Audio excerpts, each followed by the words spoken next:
బాప్తిసం పొందాల. బాప్తిసం పొందితే గాని నువ్వు దేవుని రాజ్యములో ప్రవేశించలేవు. ద్విజన్మ అన్నాడు. ద్విజన్మ, రెండవ జన్మ, తిరిగి పుట్టటం. ప్రభునందు ప్రియ దేవుని పిల్లలారా, ద్విజన్మ పొందితే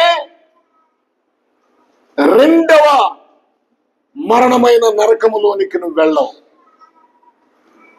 నీవు ద్విజన్మ పొందకపోతే రెండవ మరణమైన నరకములోనికి వెళతావు.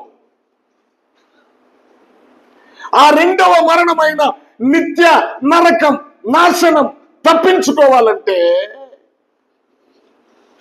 నువ్వు బాప్తిసం పొందాలి, ద్విజన్మ పొందాలి. ప్రభునందు ప్రియ దేవుని పిల్లలారా, ఇంకా మనం జ్ఞాపకం చేసుకుందాం. ఎందుకో ఒక 2-3 విషయాలు మీకు జ్ఞాపకం చేస్తాను. హల్లెలూయా, హల్లెలూయా. చూడండి,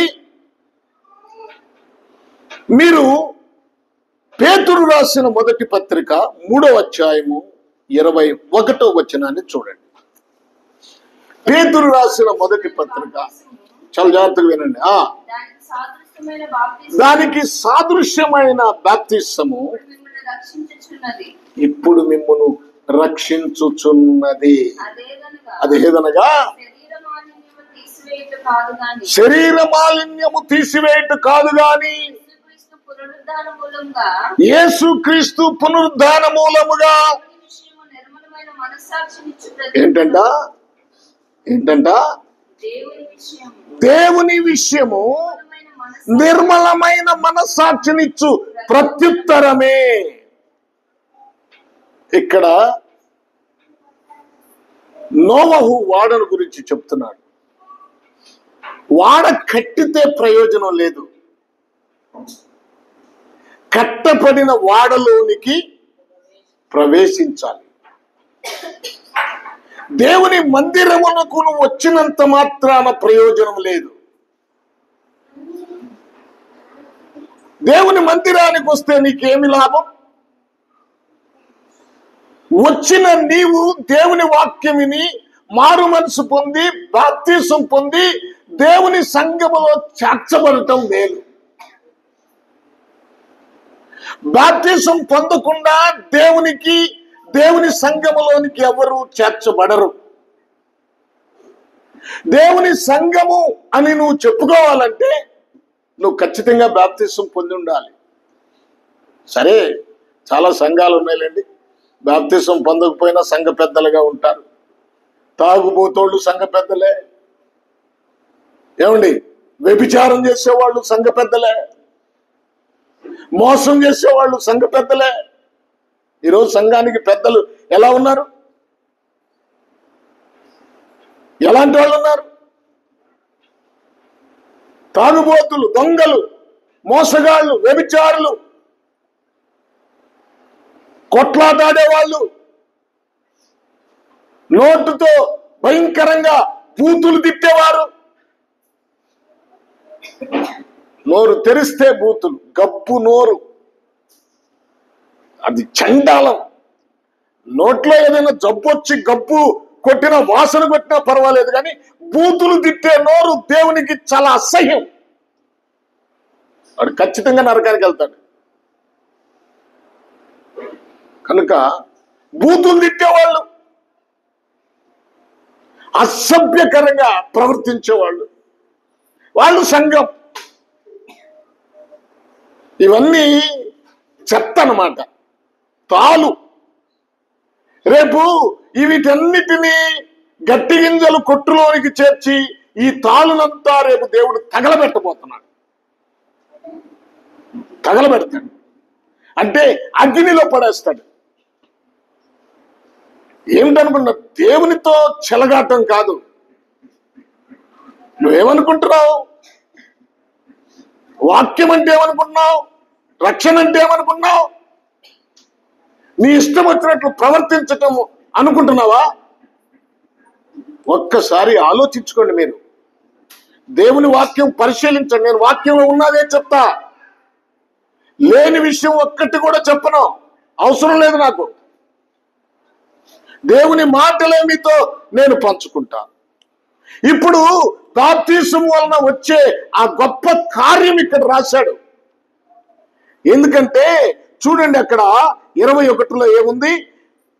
చివరిలో యేసుక్రీస్తు పునరుద్ధానము మూలముగా దేవుని విషయము నిర్మలమైన మనస్సాక్షినిచ్చు. ఇప్పుడు ఏ మనస్సాక్షి ఉందా నీకు? బాప్తిసం పొందావు, నీకు నిర్మలమైన మనస్సాక్షి ఉందా? అక్రమముగా ఉందా? అసలు నీ మనస్సాక్షి నిన్ను గద్దిస్తుందా? పాపం చేసేటప్పుడు, ఎవరినైనా మాట్లాడేటప్పుడు. నిర్మలమైన మనస్సాక్షి అంటే నువ్వు అందరినీ ఒకే విధంగా ప్రేమిస్తావు. అక్కడ పైనేముంది? దానికి సాదృశ్యమైన బాప్తిసం ఇప్పుడు మిమ్మల్ని రక్షించుచున్నది. అదేదనగా అంటే శరీర మాలిన్యం చేయడానికి స్నానం చేస్తాం, అది కాదు. ఇక్కడ చెప్తున్నాడు నిర్మలమైన మనస్సాక్షి. ఎవరైనా ఏదైనా అనేటప్పుడు నీ మనస్సాక్షి నిన్ను గద్దిస్తుందా? నేను తప్పు చేశాను అనే ఆలోచన నీలోకి తీసుకొస్తుందా? ఒక్కసారి ఆలోచించుకోండి. మీరు ఆలోచించుకోవాలి. ప్రభునందు ప్రియ దేవుని పిల్లలారా, ఇంకా మనం జ్ఞాపకం చేసుకుందాం. బాప్తిస్మము వలన ఇంకా జరిగేదేంటో అపోస్తుల కార్యాల గ్రంథం 2వ అధ్యాయము 38వ వచనం. అపోస్తుల కార్యాల గ్రంథం 2వ అధ్యాయము 38వ వచనం. మీరు బాప్తిస్మము పొంది పాప క్షమాపణ నిమిత్తము ప్రతివాడు పాప క్షమాపణ నిమిత్తము అని చదువుకుంటున్నాను. ఇందులో మొదట్లో అదే చెప్పింది నేను. పాప క్షమాపణ నిమిత్తము బాప్తిస్మము. ప్రతివాడు కొందరు కాదు, ఏదో ఒక్కళ్ళిద్దరు కాదు. భూమి మీద ఉన్న ప్రతివాడు పాపాలు క్షమించబడాలంటే ప్రతివాడు, నువ్వు ఎవడమైనా సరే, నువ్వు కలెక్టర్ అయినా, డాక్టర్ అయినా, యాక్టర్ అయినా, ఈ దేశ ప్రధానివైనా, ఈ దేశ రాష్ట్రపతివైనా, ఎవడమైనా సరే, నువ్వు మారు మనసు పొంది బాప్తిసం పొందకపోతే నీ పాపాలకు క్షమాపణ లేదు. అందుకనే పౌలు గారు అన్నాడు, పౌలు గారి విషయంలో చెప్పబడిన మాట, నువ్వు తడవ చేయటకు ఎందుకు ఆలస్యం చేస్తావు? బాప్తిసం పొందటానికి ఎందుకు సాకులు చెప్తారు మీరు? రేపు పొందుతాను, ఎల్లుండి పొందుతాను. అసలు మీ పిల్లల్ని, మీ ఇంటి వారిని సిద్ధపరచవలసిన బాధ్యత మీకుంటే అసలు నాకెందుకులేని ఊరుకుంటారేంటి మీరు? నాకెందుకులేని ఊరుకుంటారేంటి? అంటే ఈ లోకంలో వాళ్ళు సంపాదిస్తే మీరు తినొచ్చు, ఈ లోకంలో ఉన్నవన్నీ సంపాదన చేసుకొస్తే మా అబ్బాయి మంచోడు, మా అమ్మాయి మంచిది, లేకపోతే మా తమ్ముడు మంచోడు, మా అక్క మంచిది, ఇలా చెప్పుకుంటారు. వాడు సంపాదించి తీసుకొచ్చిందేమో నీకు ముచ్చటగా ఉంటుంది. రేపు వాళ్ళు నరకానికి వెళ్ళటం, వాళ్ళు వెళ్ళినా పర్వాలేదా? నరకానికి వాళ్ళు వెళ్ళినా పర్వాలేదా? నాశనానికి నీకు సంతోషమేనా ఆ విషయంలో? అమ్మా చెప్పండి, కూర్చోండి, గొడవ చేయమాకండి.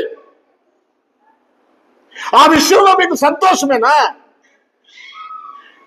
పర్వాలేదా? నీ కొడుకు నరకానికి వెళ్ళటం పర్వాలేదా? నీ కూతురు నరకానికి వెళ్ళటం పర్వాలేదా?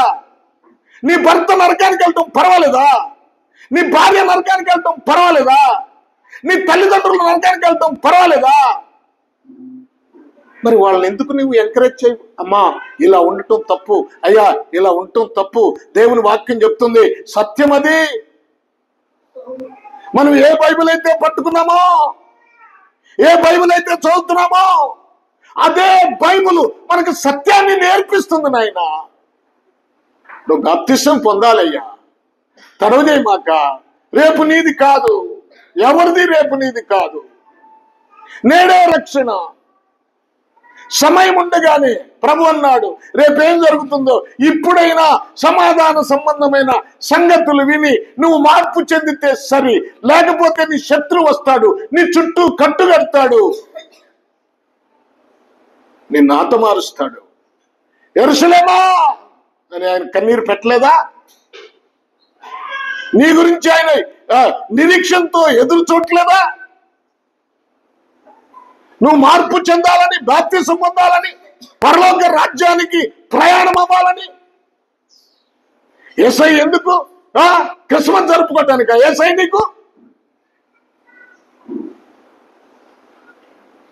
ఏమండి డాన్సులు వేసుకోవటానికా యేసై నీకు? క్రీస్తు నీకు? పప్పలు వండుకోవటానికి, కొత్త బట్టలు కుట్టించుకోవటానికి, ఇళ్ళు బాగు చేసుకోవటానికి, విందులు చేసుకోవడానికి, పార్టీలు చేసుకోవడానికి అందుకే యేసయ్య నీకు? ఈ విషయంలో ప్రతి క్రైస్తవుడు సిగ్గుపడాలి. ప్రభువుని అవమానపరుస్తున్నారు. చేసుకోవద్దని నేనంట్లా, వాటికి ప్రాముఖ్యత ఇస్తున్నారు కానీ రక్షణకు ప్రాముఖ్యత ఇవ్వట్లేదు. ఏది నీ జీవితంలో రక్షణ? ఎప్పుడు రక్షణ? యేసయ్య గొప్ప దేవుడు అని చెప్తాం. ఆ గొప్ప దేవుడు పెట్టిన నియమం ఎందుకు మానుతున్నావు? ముందు చదువుకున్నాం, నమ్మి బాప్తిసం పొందిన వాడు రక్షించబడును. మార్కు సువార్త 16:16. నమ్మని వాడికి శిక్ష విధించబడును. నమ్మని వాడికి ఏమి విధించబడుద్ది? శిక్ష. అగ్నిగుండంలో. ఇప్పుడు నీ పేరు జీవ గ్రంథంలో రాయబడాలి. ఎప్పుడు రాయబడుద్ది? నువ్వు రక్షించబడినప్పుడు రాయబడుద్ది. నువ్వు దెయ్యాలు వెళ్ళిపోతున్నాయి, రాగులు బాగుపడుతున్నారు, లేకపోతే అద్భుతాలు జరుగుతున్నాయి అని సంతోషిస్తున్నావా? అట్లా వద్దు. నీ పేరు జీవ గ్రంథమందు రాయబడినదని సంతోషించు. జీవ గ్రంథంలో ఎవరి పేరుంటుంది? రక్షణ పొందిన వారి పేరుంటది. రేపు గ్రంథాలు విప్పబడతాయి. పాట కూడా ఉంటుంది, ఓ మానవుండా నీ గతేమవునో తెలియనా, ఏమేమి చేయుచుంటివో తప్పించుకొందువా. ఏమేమి చేయుచుంటివో తప్పించుకొందువా. తప్పించుకుంటావు నువ్వు? గ్రంథాలు విప్పబడతాయి. జీవ గ్రంథంలో ఎవరి పేరు లేదో, లేని వారందరూ రెండవ మరణం అనే అగ్నిగుండంలోనికి వెళ్ళిపోతారు. అక్కడ ఏడుపు, పండ్లు కొరుకుట్టు, వేదన. ఇక్కడ నువ్వెంత సౌఖ్యంగా ఉన్నావో. కాస్త ఎండ ఎక్కువైతే ఏసీ వేసుకుంటావు, కాస్త చలి ఎక్కువైతే హీటర్ వేసుకుంటావు, లేకపోతే పెద్ద రగ్గు కప్పుకుంటావు. ఇక్కడ నీకు అన్ని సౌఖ్యంగా ఉన్నాయి. రేపు నరకానికి వెళ్తే ఏంటి నీ పరిస్థితి? నరకానికి వెళ్ళినప్పుడు నీ పరిస్థితి ఏంటో ఎప్పుడైనా ఆలోచించావా? ఆలోచన రాదు. ఎప్పుడు వెళ్ళామా, తిన్నామా, పండుకున్నామా, డ్యూటీకి వెళ్ళామా? అరే ప్రభు నిన్ను అందరినీ ఆకర్షించలేదు, నిన్ను ఆకర్షించాడు దేవుడు. నిన్ను పిలుచుకున్నాడు, ఆయన దగ్గరికి పిలుచుకున్నాడు. ప్రభునందు ప్రియులారా, ఇంకొక విషయం, అసలు యేసు ప్రభు ఇంకా బాప్తిసం వలన ఉపయోగం ఏమిటో మీకు మరలా చెప్తాను. నిర్మలమైన మనస్సాక్షి ఒకటి, మీ పేరు జీవ గ్రంథంలో వ్రాయబడి ఉంటుంది. మరొక విషయం జ్ఞాపకం చేస్తాను. గలతీయులకు రాసిన పత్రిక 3వ అధ్యాయము 27వ వచనం చదవండి. అపోస్తుడైన పౌలు క్రీస్తులోనికి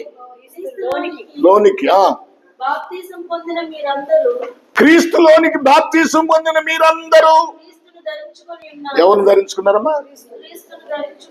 ఇప్పుడు ఎవరిని మనం ధరించుకుంటాం? క్రీస్తుని ధరించుకుంటాం.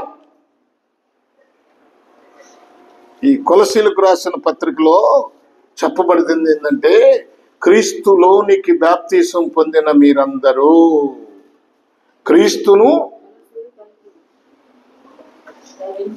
అమ్మా ఎన్నో వచ్చిన చదివామా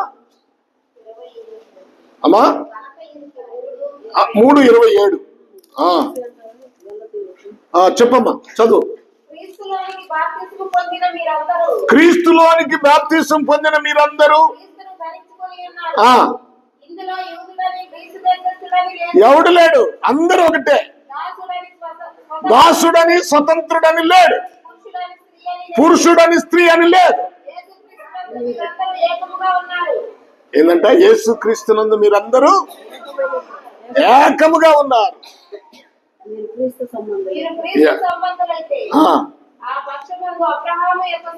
సరే ఉండండి ఉండండి. ఎవరైనా బాప్తిసం పొందాల్సిందే. ఎంత గొప్పవాడైనా, దేవుడు ఎంత గొప్పవాడైనా సరే బాప్తిసం పొందమని చెప్తున్నాడు. ఆ బాప్తిసం వల్ల ఇంకా ఉపయోగం ఏమిటో నేను ఇంకో మాట చెప్తాను. రోమా పత్రిక 6వ అధ్యాయం చూడండి. రోమా పత్రిక 6వ అధ్యాయం. రోమా పత్రిక 6వ అధ్యాయం చూడండి. 6వ అధ్యాయము రోమా పత్రిక 3వ వచనం చదువు. క్రీస్తు యేసులోనికి బాప్తిసము పొందిన మనందరము ఆయన మరణములోనికి బాప్తిసము పొందితిమని మీరెరుగరా. ఇక్కడ ఏంటంట చెప్తున్నాడు, క్రీస్తు యేసులోనికి బాప్తిసం పొందిన అందరం ఇప్పుడు ఆయన మరణములో పాలు పంపులు పొందుతున్నా. ఆయన మరణములో మనకి కూడా పాలి భాగం, మరణములోనికి బాప్తిసం పొందుతున్నామని చెప్తున్నాడు. మనం కూడా చచ్చిపోతున్నాం. ఇప్పుడు మనం కూడా లోకానికి చనిపోవాలి. ఈ లోకానికి చూడండి 8వ వచనం చూడండి. మనము క్రీస్తుతో కూడా చనిపోయిన ఎడలా, క్రీస్తుతో కూడా చనిపోయిన ఎడలా మృతులలో నుండి లేచిన క్రీస్తు ఇకను చనిపోడని, మరణమునకు ఇకను ఆయన మీద ప్రభుత్వం లేదని ఎరిగి ఆయనతో కూడా జీవించుదామని నమ్ముచున్నాము. ఆయనతో కూడా ఎక్కడ? పరలోకములో, ప్రభురాజ్యములో. ఎప్పుడైతే మనం బాప్తిసం పొందామో ఆయన మరణములోనికి బాప్తిసం పొందుతున్నాం. ఆ తర్వాత ఆయన పునరుద్ధానములోనికి వెళుతున్నాం. ఆ తర్వాత మనము ఆయనతో కూడా సదాకాలము ఆయన రాజ్యములో ఉంటాము. అదే కొలసీలకు రాసిన పత్రిక 2:12 చదవండి. 2:12 మీరు బాప్తిసమందు ఆయనతో కూడా పాతి పెట్టబడిన వారై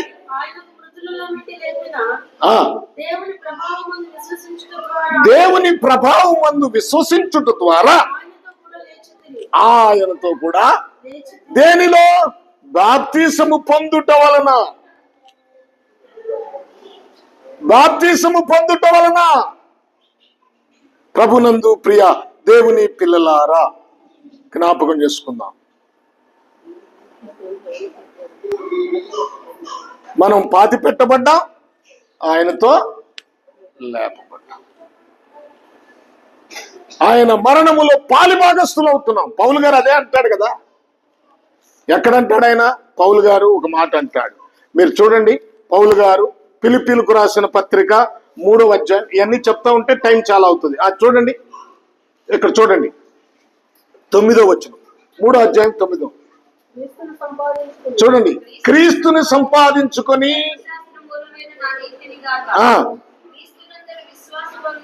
క్రీస్తు నందలి విశ్వాసము వలనైన నీతి అనగా ఏమన్నాడు? విశ్వాసమును బట్టి దేవుడు అనుగ్రహించు నీతి గలవాడనై ఆయన యందు అగపడు నిమిత్తము ఏ విధము చేతనైనను మృతుల్లో నుండి నాకు పునరుద్ధానము కలగాలని ఆయన మరణ విషయంలో సమానానుభవం గలవాడనై. అమ్మాయి, ఈ మాట గుర్తుపెట్టుకోండి. ఆయన మరణ విషయంలో, ఇది అర్థం చేసుకోవాలి కొంచెం, ఆయన మరణ విషయంలో సమానమైన అనుభవం. హల్లెలూయా, హల్లెలూయా. సమానమైన అనుభవము గలవాడనై ఆయనను, ఆయన పునరుద్ధానమును ఎరుగు నిమిత్తము, ఆయన శ్రమలలో పాలుబడుట ఎట్టిదో ఎరుగు నిమిత్తమును సమస్తమును నష్టముగా ఎంచుకొని వాటిని పెంటతో సమానముగా ఎంచుకొనుచున్నాను. ఇది బాప్తిసం వలన, పాపాన్ని కడిగి వేసుకోవటం వలన, పాప క్షమాపణ కలిగినప్పుడు నీవు ప్రభుతో కూడా నడవటం వలన, ప్రభువును అంగీకరించి ప్రభు సావాసంలో జీవించటం వలన ఈ అనుభవం. ఎక్కడి అనుభవం? ఏ అనుభవం? ఆయన పునరుద్ధానమును ఎరుగు నిమిత్తము.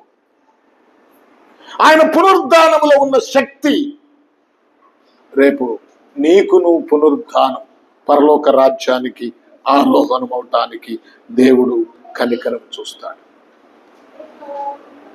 ప్రభునందు ప్రియులారా, మనం చేయాల్సిన పని ఏంటో తెలుసా? బాప్తిసం. బాప్తిసం అంటే చాలా ప్రాముఖ్యమైనది. పరలోకానికి ఒక మెట్టది బాప్తిసం అనేది. బహిరంగ సాక్ష్యం.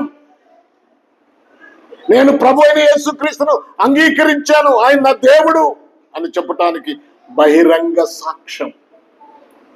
బాప్తిసం పొందమంటే వాయిదాలు వేస్తారు. ఒక మనిషి రోగముతో చనిపోవచ్చు, కానీ పాపముతో చనిపోకూడదు. రోగముతో చనిపోయినా పర్వాలేదు. వెనకోళ్ళు వింటున్నారా? వెనకున్న వాళ్ళు వింటున్నారా? ఆ పిల్లల్ని కంట్రోల్ చేయండి. ఒక వ్యక్తి పాపముతో చనిపోవచ్చు, రోగముతో చనిపోవచ్చు, కానీ పాపముతో చనిపోవచ్చు. రోగము పరలోకానికి అడ్డం కాదు, కానీ పాపము పరలోకానికి అడ్డం. అందుకనే దేవుడిచ్చాడు, నీ పాపములు ఒప్పుకొని. ఇందాక ఓ మాట చదువుకున్నాం, మరలా చదువుదాం. యోహాను రాసిన సువార్త 3వ అధ్యాయము 22వ వచనం. యోహాను రాసిన సువార్త 3వ అధ్యాయం.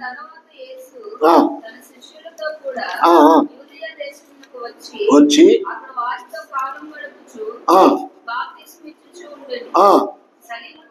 23వ వచనం చదవమ్మా. సలీము దగ్గరనున్న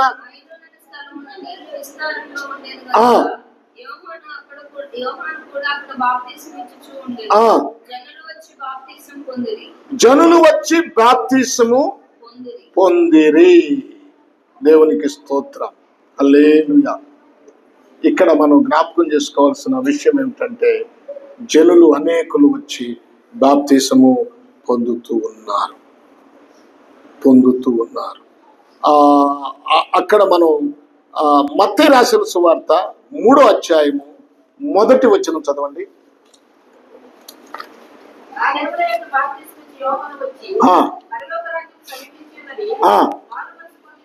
పరలోక రాజ్యము ఎందుకు బాప్తిసం పొందాలి అమ్మాయి? ఎందుకు? సమీపం వచ్చేసింది పరలోక రాజ్యము సమీపించినది గనక మారు మనసు పొందుడని యోదయ అరణ్యములో ప్రకటించుచుండెను. 5 ఆ సమయమున యెరూషలేము వారును యోదయ వారందరును యోర్దాను నది ప్రాంతముల వారందరూ ఆయన యొద్దకు వచ్చి, ఇప్పుడు చెప్పండి, తమ పాపములను ఒప్పుకొనుచు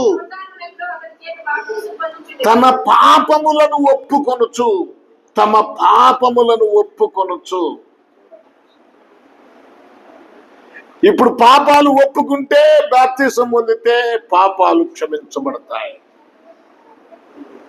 పాపములను ఒప్పుకొనుచు యోర్దాను నదిలో అతని చేత బాప్తిసము పొందిరి.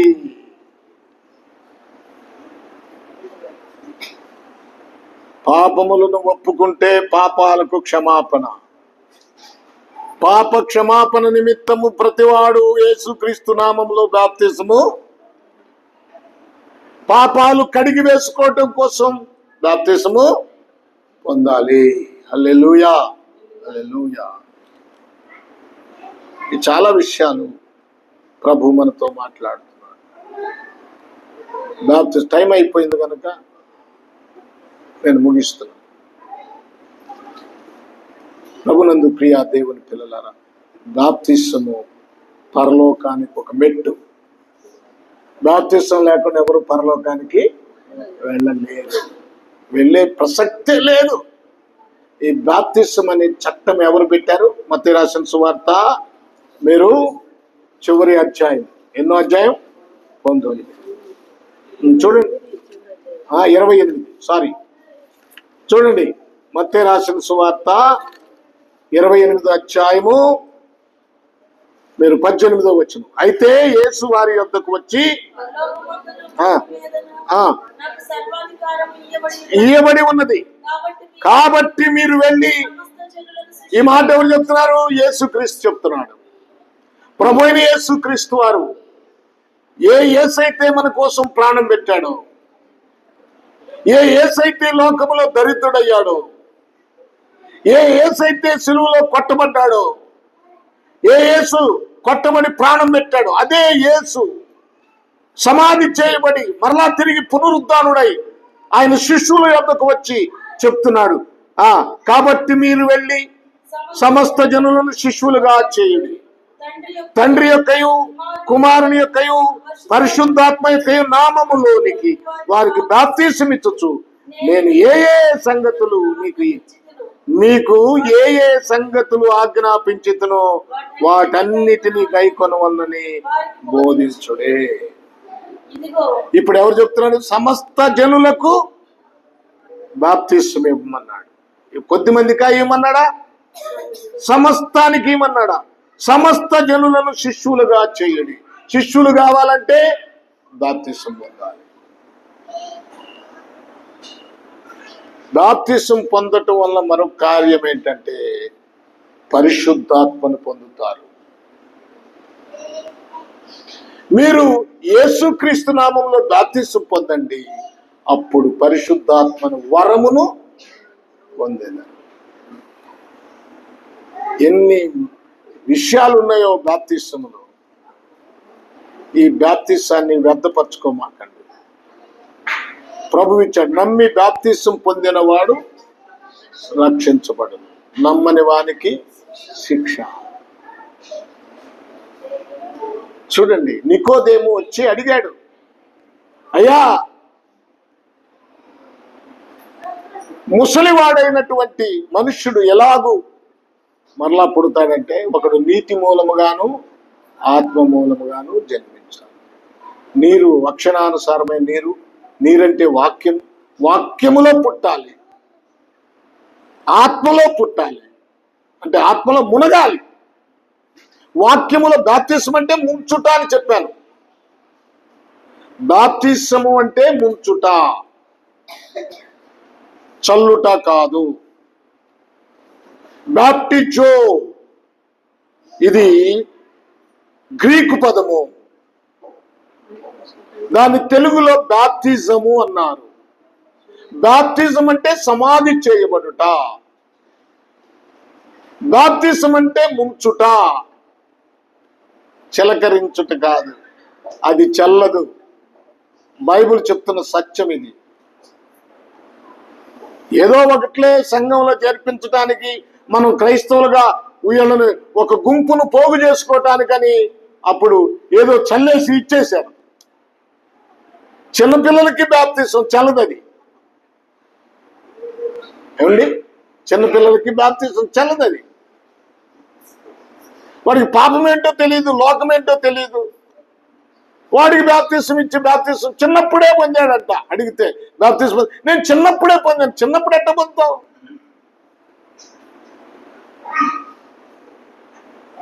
నమ్మి యేసును నమ్మి యేసుని తన జీవితంలో సొంత రక్షకుడుగా అంగీకరించి బాప్తిసం పొందాలి. ఆషామాషగా పొందుతున్నారు, అందరూ పొందుతున్నారు, నేను పొందుతానని. బాప్తిసం పొందిన వారి జీవితాలు వెనకున్న వారికి మాదిరికరంగా ఉండాలి. నీ బతుకు సరిలేకపోతే వెనకున్నవాడు బాప్తిసం పొందరు. పొందిన వాళ్ళు చాలా మంది భలే బాగున్నారులే అని. అంటే ఆ ఆత్మను నశింపజేస్తున్న నువ్వే. మరలా అదొకటి నువ్వు చేసేది. నువ్వు బాప్తిసం పొందావు, నీకు క్రమం లేదు. బాప్తిసం పొందావు, ప్రార్థన లేదు. ఏమండి, బాప్తిసం పొందిన మీరు, దేవుని సంఘంలోకి వస్తున్న మీరు ప్రార్థన ఉందా? ప్రతిరోజు ప్రార్థన చేస్తున్నారా? వినండి జాగ్రత్తగా. ప్రతిరోజు ప్రార్థన చేస్తున్నారా? ప్రతిరోజు బైబిల్ చదువుతున్నారా? ఇప్పుడు ఈరోజు ఉదయం ఎంతమంది చదివారంటే, నిన్న ఎంతమంది చదివారంటే? చదివారా బైబిల్? తీసుకెళ్ళి అక్కడ పెట్టుకుంటా. అద్దాలు మీరు చక్కని మీ ఇళ్లలో దాన్ని ఏమంటారు, షోకేసులు ఉన్నాయి. అందరి బంధువులు వచ్చినప్పుడు, స్నేహితులు వచ్చినప్పుడు అందరికీ కనపడేటట్టుగా బైబిల్ ఇలా పెడతా. పరిశుద్ధ గ్రంథం ఇలా. కానీ దాన్ని ముట్టుకో, దాన్ని చదవం, ప్రార్థన చేయము. అవునండి, మీరు ఎంతమంది రోజు బైబిల్ చదువుతున్నారంటే ఎంతమంది చేయెత్తగలుగుతారు? ఎత్తమంటే వదిలేండి. ఎంతమంది ప్రార్థన చేస్తున్నారు రోజు అంటే ఎంతమంది చేయెత్తారు? నేను ఇంకో మాట అడగనా? ఎంతమంది రోజు సెల్ చూస్తారు చెప్పండి? సెల్ ఉందే, ఆ సెల్లుని ఎంతమంది చూస్తారు రోజు? లెగవగానే సెల్లు మీదకి వెళ్ళుద్ది, చెయ్యి చూస్తారు. అరే ఛార్జింగ్ తక్కువగా ఉంది. అరే పెద్దోడా ఛార్జర్ ఎక్కడ ఉందిరా? చిన్నోడా ఛార్జర్ ఎక్కడ ఉందిరా? కసక్కని పెట్టాలి దాన్ని. సెల్లును ప్రేమించినట్లుగా, ఛార్జర్ను ప్రేమించినట్లుగా బైబిల్ ప్రేమిస్తున్నావా? ఏమండి, ఈ బైబిల్ని ప్రేమిస్తున్నావా? ఒక ఆయన అన్నాడు, బైబిల్ అనాథ అయిపోయిందండి, సెల్కేమో ఫేవరెట్లు ఎక్కువైపోయారు. చాలా మందికి ప్రార్థన కొత్త కూడా బైబిల్ తీసుకున్నారు. ఇదేం కర్మ నాకు అర్థం కాదు.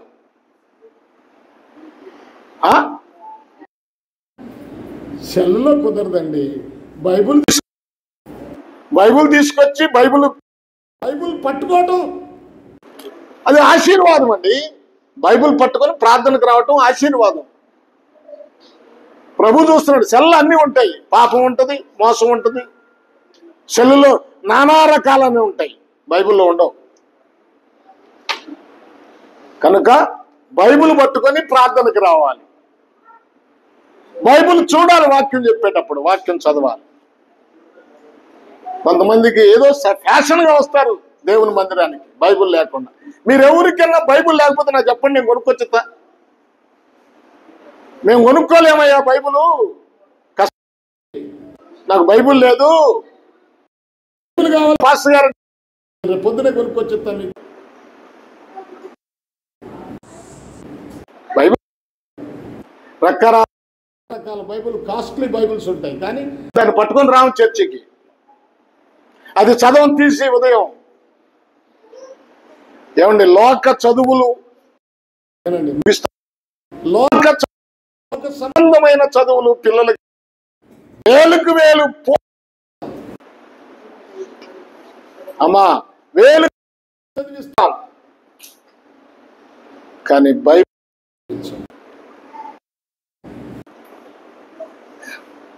చూడండి. మీ పిల్లల చేత ఎప్పుడైనా ఒక 2 వచనాలు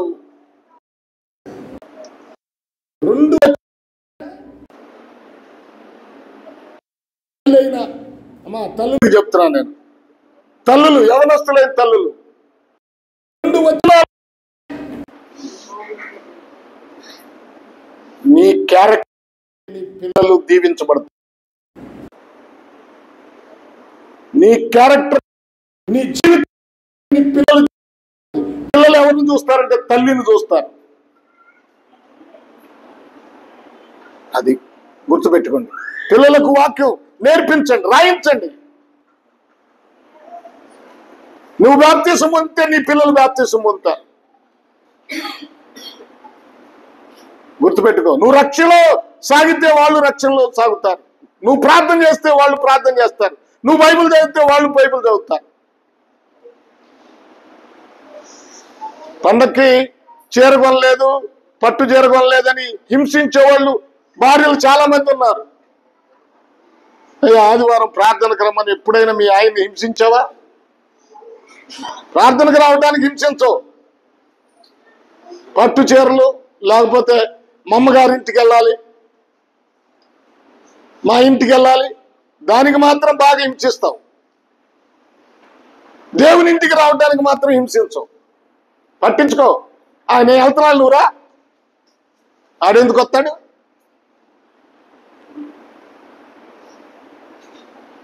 చూడండి, నువ్వు ఒక్కళ్ళే తెలుసుకుంటే కాదు, నీ భర్త, నీ పిల్లలు అందరూ తెలుసుకోవాలి. రేపు దేవుడు లెక్క అడుగుతాడు నిన్ను.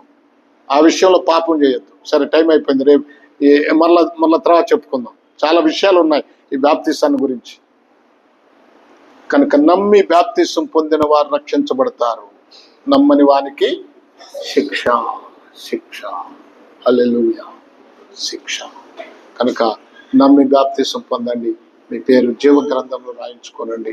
జీవ గ్రంథములో నీ పేరుంటే పరలోకములో ఉంటాం. జీవ గ్రంథంలో పేరు లేకపోతే రెండవ మరణమైన అగ్నిగుండంలోకి వెళ్తాం. తల్ల వంచండి, ప్రార్థన చేసుకుందాం. తల్ల వంచండి, ప్రార్థన చేసుకుందాం. హల్లెలూయా, హల్లెలూయా, హల్లెలూయా, హల్లెలూయా, హల్లెలూయా. ప్రభువా, స్తోత్రం, స్తోత్రం, స్తోత్రం.